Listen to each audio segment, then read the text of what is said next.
Hey everyone, welcome back to Brick Vault. This is Mike and this is Top 10 MOCs, my favorite LEGO creations that I have found in the amazing community of LEGO builders. As always, I love to showcase the fan MOCs I'm gonna be showing at the end of the episode. If you would like to submit a fan MOC, there is a link in the description below. We always expand our MOCs web store, and this week a multi-troop transport in a Clone Wars CIS style has joined it, designed originally by Caleb Riggs but recolored by our very own David. There is a full video showcasing the entire MOC. It has one of the coolest features of any MOCs we offer with the droid rack, and you can swap around between a B1 battle droid rack and a B2 super battle droid rack. Huge and challenging MOC for expert builders. Check out the links below. Every purchase of instructions you make supports us here at Brick Vault and the amazing designers we work with to deliver you these amazing MOCs. On number 10 we have Pocha Turon with barrier melon mech. This guy is belonging to the fruit punch division, and of course immediately you will notice the amazing use of the boat piece in the coral color. I had quite an amazing luck of finding recently people that have incredible NPU throughout their MOCs, and this one not only does that but also the color scheme is quite pleasing to look at. Just gotta love the combination of that lime green and the very underrated coral. Well done. On number 9 you might say it's not an original MOC because that version of the X-Wing has been done so many times, but I still find the Poe Dameron's T-70 X-Wing to be one of the coolest X-Wings that Star Wars has delivered to us. Edge of Bricks designed this one in a very friendly desktop scale, so a perfect MOC to save you some space while looking great at it. You gotta love the sleek and rounded stand and high preservation of the front fuselage accuracy, something not many X-Wings actually do right. So Edge of Bricks doing this at such a small scale is quite an achievement in my opinion. Sweet, good looking, compact, great design. What is not to love about this version of T-70? On number 8 is a MOC that really struck me close to my heart.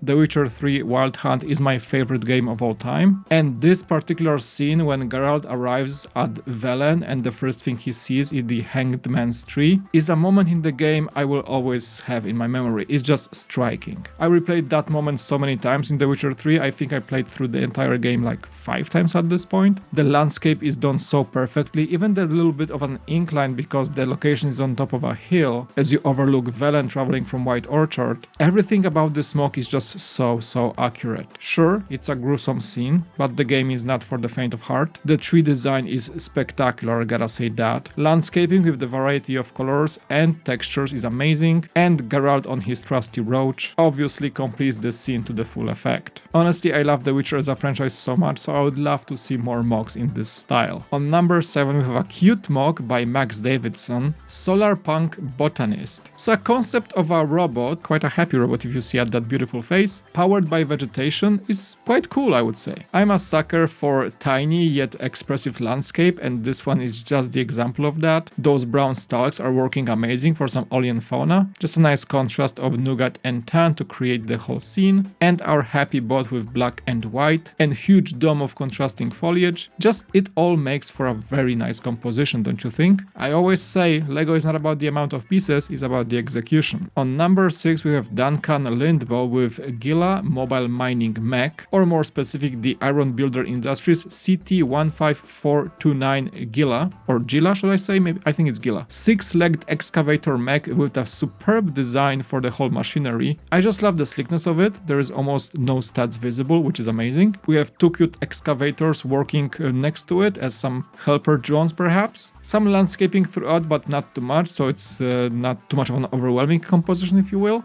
And I wonder if that's something that us humans would make for some distant worlds in the future if we ever go into the route of walking machines instead of tracked or wheeled machines, right? And of course I do have to commend the very nice usage of kit orange color. Oh, and did I mention it's actually motorized? Well done.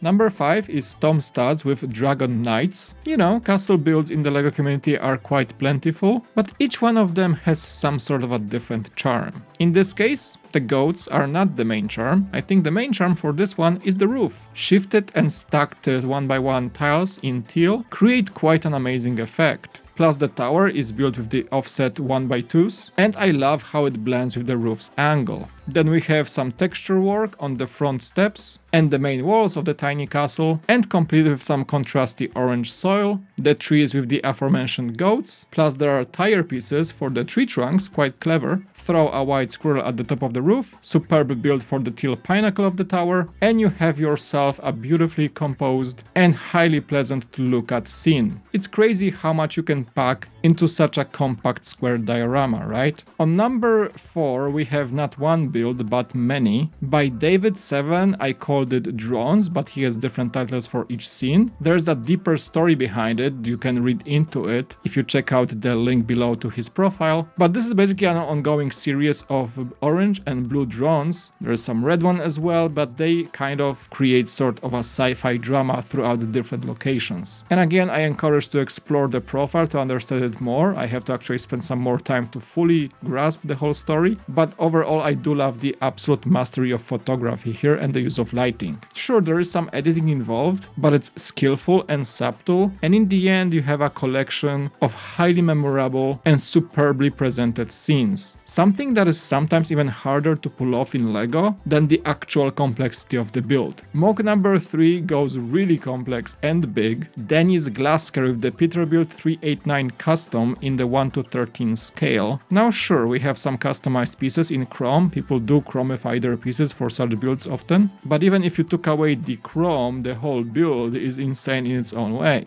The engine bay, it has some insane detailing. The sheer scale of it, of course, I mean the cabin is huge. Gotta love the color combination of orange and blue, which is kind of my own color on the cool factor. And you know, there is always something about big rigs like that no matter if you like cars or not, they're always extremely cool. So check out Denny's aka Bricks on Wheels profile if you like some sick LEGO cars at 6 scales. As MOC number 2 we have Capitol Hill, Washington DC by Rocco J. Buttliere. 36,800 bricks. 4 months of work, as the designer states. 32 inches by 51 inches of size, an insanely detailed architecture, scale or style recreation of the very iconic location. The designer explored the famous Capitol Hill in detail to recreate this beauty, and not only the accuracy is high, but the piece usage throughout the thing is insane. There's a double-digit number of high-quality photos on the profile of the designer. I'm just like briefly showing all of that here because of the time restraints, but I'll tell you, it's very satisfying to kind of just pixel peep and look at every nook and cranny and piece usage, corner of a building, and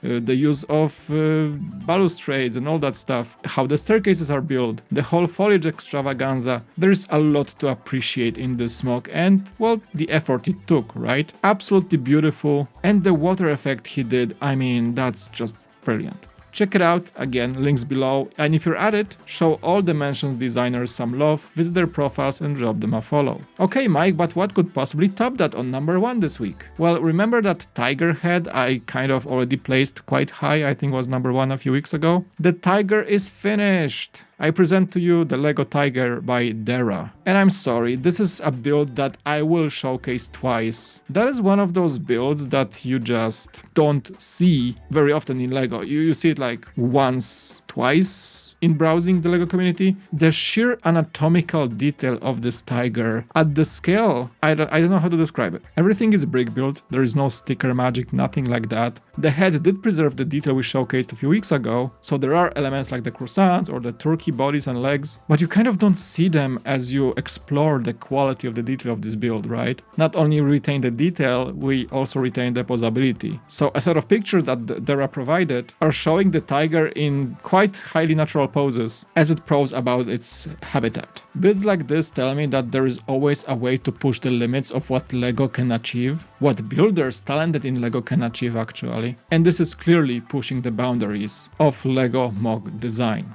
And I would love to hear from you in the comment section what you think about that style of insane building. Well done, Dera, and I think your MOC might be my favorite of all time. Honorable mentions: Łukasz Alagierski with Seraphim, another example of not the amount of parts, but the usage and execution. Dicken with Unfriendly Ghost, that one made me laugh. Right at the Halloween, right? And a second one from him, Goldfish brick. There's a hand for scale so you can tell how awesomely big it is. Ghalad with Orc Warboss Oleg Bludgunna, inspired by Warhammer 40k orcs. Magma Frost 13 with the Scooby gang Chibis. So much zoinks in this mock. Titolian with Blacktron Exo-Mech, and Duncan Lindbo yet again with Grosser Hund Leichtmech. Absolutely love the pose and the detail on this one. Grant Decker with the library. Andreas Lenander with Moffat Residence. Marcus Ronge with the Copter Mech. Cody Anner Briggs with the Eye of Sion and Throne's Chimera Star Destroyer. A very cool modification of the 75394 set. Brick Ninja with a beautiful Soul Delamar boat. Noldor Lego with the Call of the Necromancer display piece. Ben Brixton with the Hex Homeblock, a module from the famous New Hashima city. Gallery the Antha of a pretty amazing display called the Bookshop, with quite a few iconic printed and stickered Lego pieces. Brick Clicks with the Frog Temple. Lech Kulina, a Polish designer with the Sagittarius. Long Distance Crewed Spacecraft. And last but not the least, an insane build called A Colorful World by Japxa. The colors and the pierce usage are insane this one, so I highly encourage you to check out the link below to see all the details. And here are the fan mocks for this week. Thank you for all the submissions. If you guys would like to submit more mocks for next week, check out the link in the description below. I hope you guys enjoyed this episode with these amazing mocks. As always, thank you so much for watching. Subscribe and like if you could be so kind, and there's gonna be links on the screen for some previous top 10 mocks videos in case you missed any. I appreciate you all. Thank you so much for watching. It was Mike, and I'll see you next time on BreakVault.